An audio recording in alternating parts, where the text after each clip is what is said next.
All right, hello once again. This is Jeff Scott from Jeff Teaches Programming, and as you can see, what I did in the last video, number 87 that you see up there, was I went through some of the errors that were in the BMI GUI version that we got to work, except for a few errors. So I fixed those and explained those in there. All right, and what I'd want to do right now is I want to take the payroll program and make that object-oriented as well. Now, what I did do in the last video was I did come in here and let me just close everything that's in here.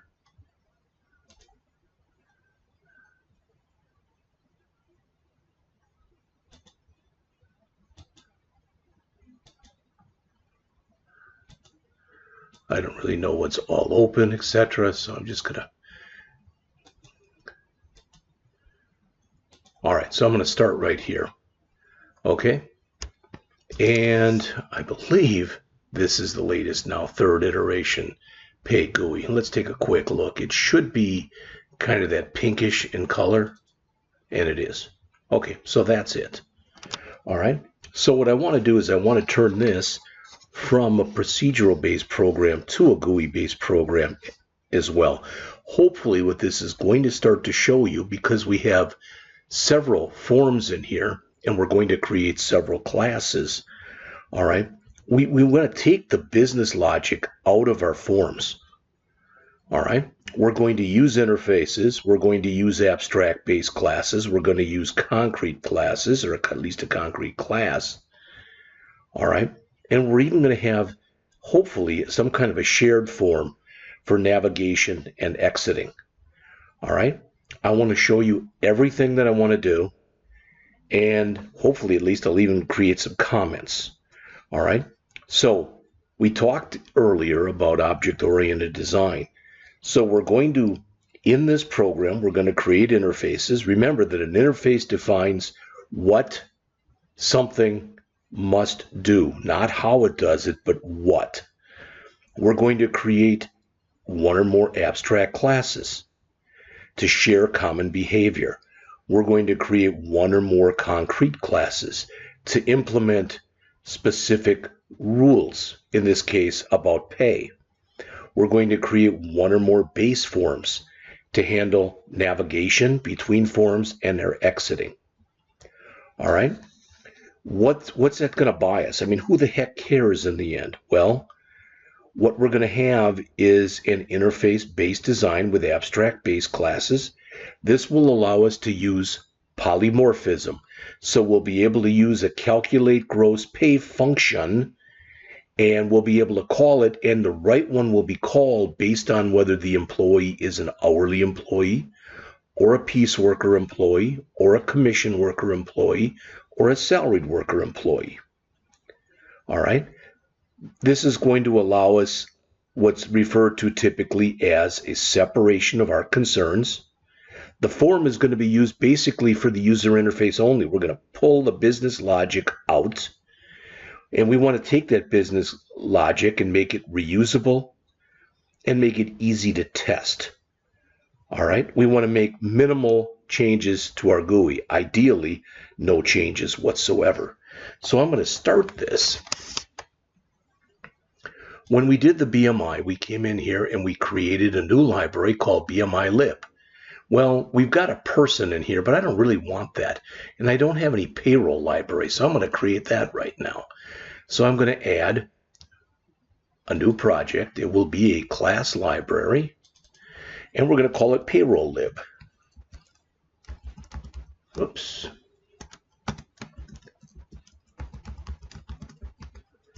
All right. So there it is. And there it is in here. And as always, I just want to create my own stuff, so I'm going to get rid of this. All right. So right now I don't have any classes in there. I don't have any interfaces in there, etc. So I'm going to start by coming in and creating. All right, to start with, we're going to come in and we're going to create an interface. All right. One thing is when you think about this now, and again, this is the idea we're trying to extrapolate from this object-oriented design we've been talking about. All employees had, when you looked at them. So if I come over here, for example, and let's just bring up one of the other forms. Let's see, where are we on our third iteration again? So if I bring up, let's say, the hourly. All right. They all have a gross pay. The way that you get to that gross pay is going to be different for each type of employee, but they will all have a gross pay. All right. And again, we've got our hourly, we've got our piece worker, we've got our commission worker, we've got our salaried worker. They're all in here now. All right. All right. So I'm going to start by going back to this payroll lib that we just created. And I'm going to come in here and I'm going to add a new item. And it is going to be an interface. And we're going to call that interface, remember they typically starts with I, it's going to be called iEmployee. All right. It's not going to have much in it. Okay, so here it is, interface iEmployee. Now, think about this. You can see that the IntelliSense is trying to give me. Right now, we're not asking for an employee's first name, last name, etc. We may get into that stuff later. And if all employees have a first name, a last name, and let's say an employee number, all right, well, it'd be easy, maybe even a department or a department name or department number. It'd be easy to put all that information in here as well. All right. But the only thing that we're going to put in here right now is we're going to have decimal, and we're going to have our own routine called calculate gross pay. Now, what this means is any class that implements this interface is going to have to add its own calculate gross pay method. I want to say that again because I want to make sure that you understand this. This says in here, I'm going to change all these to public because I had problems before when I was taking stuff and making it, when I was making it leaving it as internal. All right. So this says that any, in fact, let's put a comment in here that says this.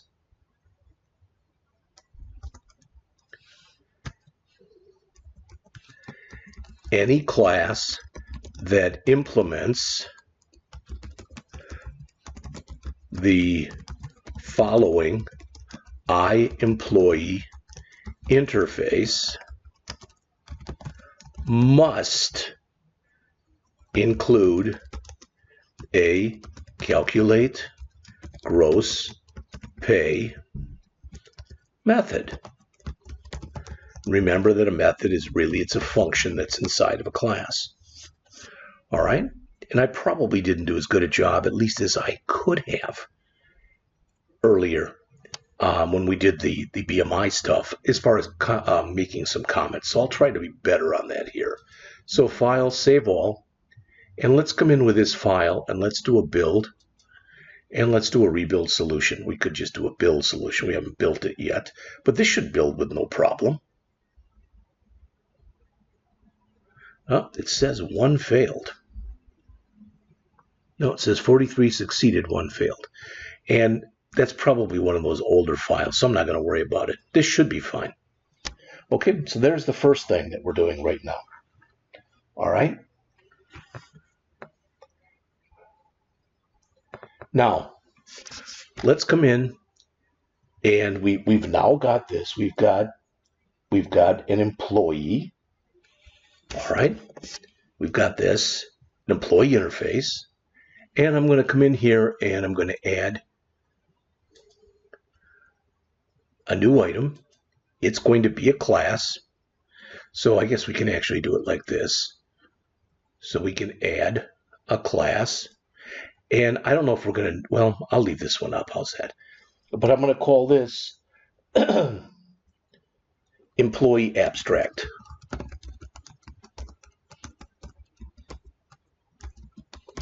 All right. Again, I'm going to get rid of all this stuff.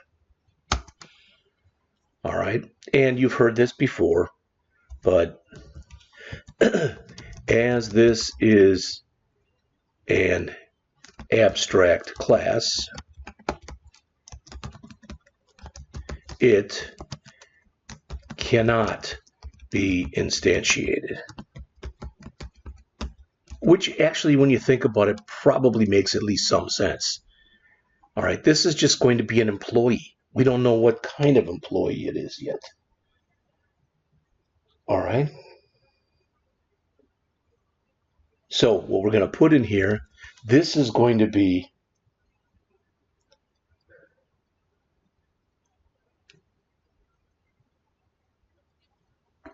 looking at my notes here. For lack of better words, I don't like the wording I used here, but I'm going to force, I'll put it like this, force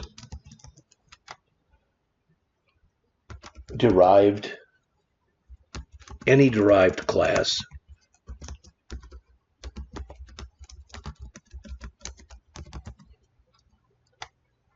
to implement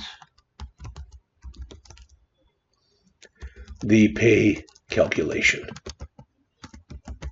Okay, it's going to look very similar to what we just had. So we've got, again, let's make this public.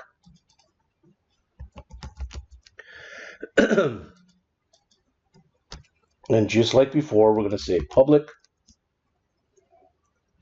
Whoa, how about this? Put your fingers on the right keys. Public abstract decimal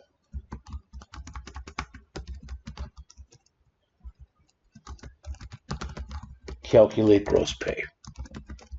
It's very similar to what we just did. All right.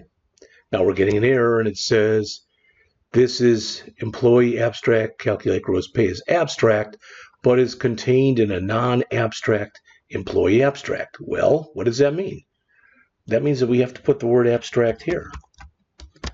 You can only have abstract methods in abstract classes. The reverse, for the reverse, it is possible to have both or either abstract or non-abstract methods in an abstract class. All right, so that's my second one. Let's again do a file, save all, and let's see if we can build this one. And it looks like it built just fine. So I've got all these things open right now, but I'm going to close all these forms just because I've got a lot of stuff already on the screen here.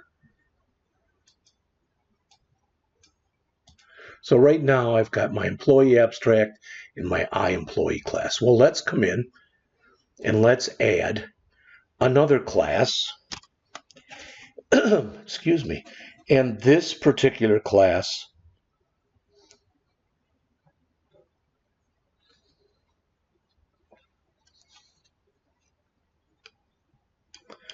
we'll start working now on our different types of employees. All right. So remember, we're going to have an hourly employee. We're going to have a piece worker employee. We're going to have a commission worker employee. And we're going to have a salaried worker employee. All right. So let's do the hourly employee first. We're going to call this hourly employee concrete. Long enough name, but it's fine. Again, we're going to come in here and we're going to make this public. This is going to be based off of employee abstract. Now, what's going to happen is we're going to end up getting an error here, and it's going to tell us that, hey, if you're going to use this, you need to have this calculate gross pay, and you don't have it in there. Let's put it this way. We don't have it in there yet. All right? We, of course, are going to put it in there. Okay? So, this is where we will put in some constants. They're going to be private.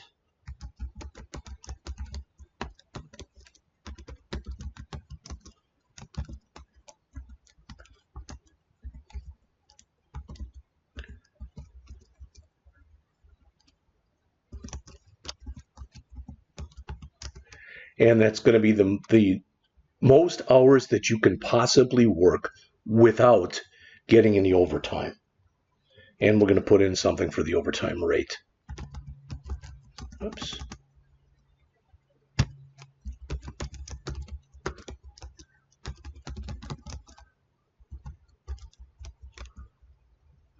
I'm going to really, because I probably will end up not putting in as many comments as I really should. So I'm going to really try to go nuts here. So the overtime rate is going to be 1.5 M. Time and a half, in other words.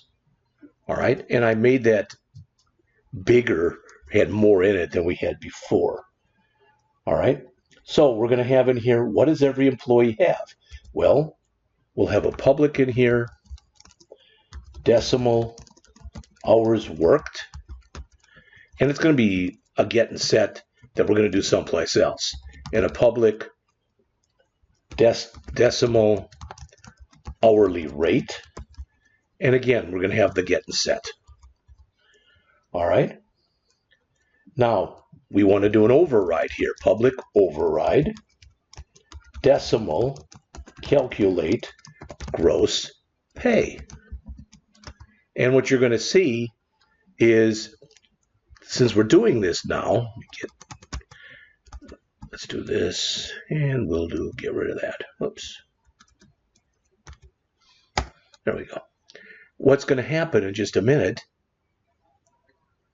Okay, what's going to happen? In fact, I'll get these out of here. But what's going to happen here is it's going to remove that error that's here. Now it's moved down to here. All right, there was an error here, and it's not there anymore, but it's here because we're not returning anything. And it says we're returning a decimal. So again, if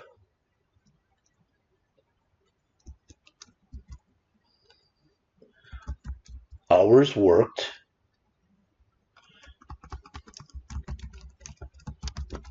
is less than or equal to max non-OT, okay, what does that mean? That means the person did not work any overtime. All right, we'll just return hours worked times hourly rate. Just straight time. Okay? So, check if employee worked no overtime, less than or equal to 40 hours. All right? If they get down to here, we don't even need an else. We could put an else in there, but employee worked some overtime. All right? So we'll return here max non-OT times hourly rate, and we will add to that. You've seen this before because we've done this before. Hours worked minus max non-OT times hourly rate times OT rate.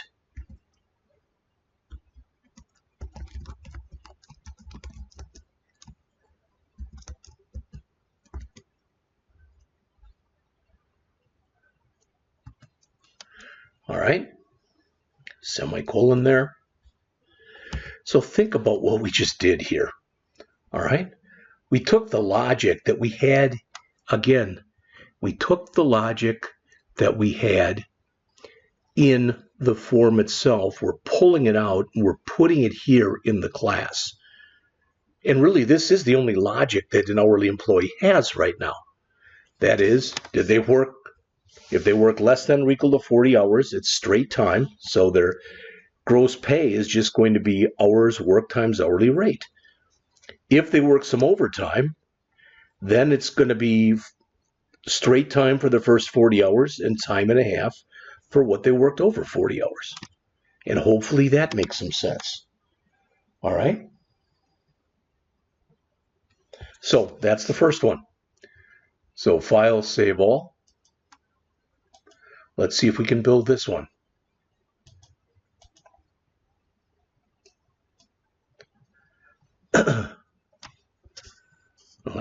weird. Oh, here we go. Okay, so that worked.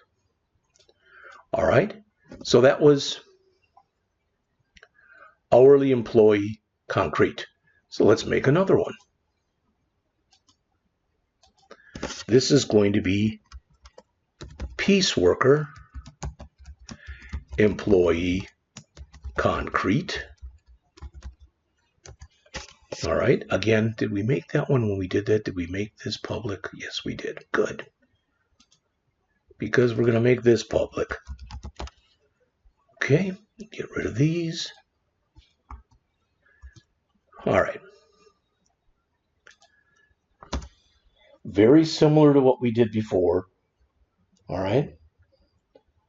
So what we'll say here is public int pieces made, and again that'll have a get set, and public decimal price per piece, and that'll have a get set. All right, now this is pretty simple. We'll have a public override decimal. Oh, if I put this in fact, let's leave this out for right now. I'll just comment it out. But just like before, we want this to inherit from employee abstract. So it's going to give us that same error we had before that says you did not implement calculate gross pay. So we're going to do that right here. Public override decimal calculate gross pay. And all we want to put in here is return pieces made times price per piece. Okay, so now that one's done. I'm going to do the other two, and then we're going to stop and go on in the next video. So file, save all. Again, let's do a build solution. And that worked. All right. So next we want to come in here. We want to add another class. So let's add another class, which will be commission worker. Or do we call it worker or employee? I'm sorry.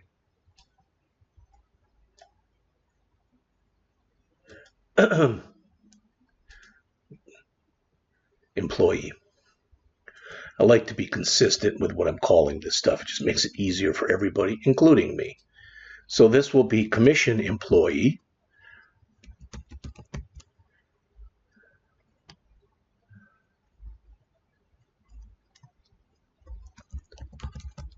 Concrete. Okay, again, we will get rid of this. And again, we will make this public. Hopefully you can kind of figure out where we're going with all this stuff now. So this will be a public decimal commission percentage with again a get set and a public decimal sales amount, again with a get set. Again, we want this to inherit from employee. So that's going to give us the same, employee abstract, I'm sorry, which is going to give us an error right there because now we're going to fix that error. So we'll have a public override decimal calculate gross pay. And what we will put in here is just to return commission percentage times sales amount. There's that one. So again, file, save all. Let's see if we can build this one. Looks like it worked without a problem. Finally, let's come in here and let's add our last one. So this will be another class, and this will be salaried employee concrete.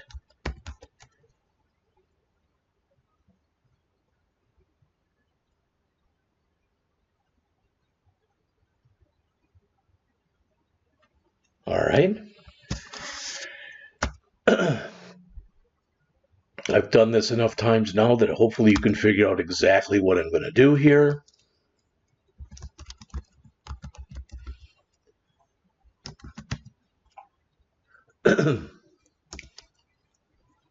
public decimal salary with a get set, and a public override decimal calculate gross pay, and all this is going to do is return the salary. There's no calculation that's done in here. Okay, so I've got that stuff done so far. Let me save this. Let me build this. And as always, it's worked. So we came in, we created an employee class, an abstract class. All right. We also, before we did that, we created an interface, an iEmployee interface, which I don't have up anymore. But then we did an hourly employee concrete.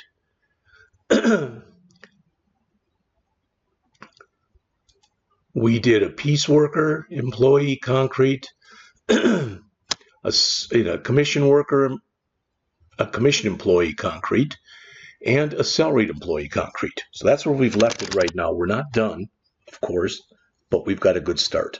And I think I'm already at 27 minutes, so I'm going to stop here and continue on in the next video. Thank you.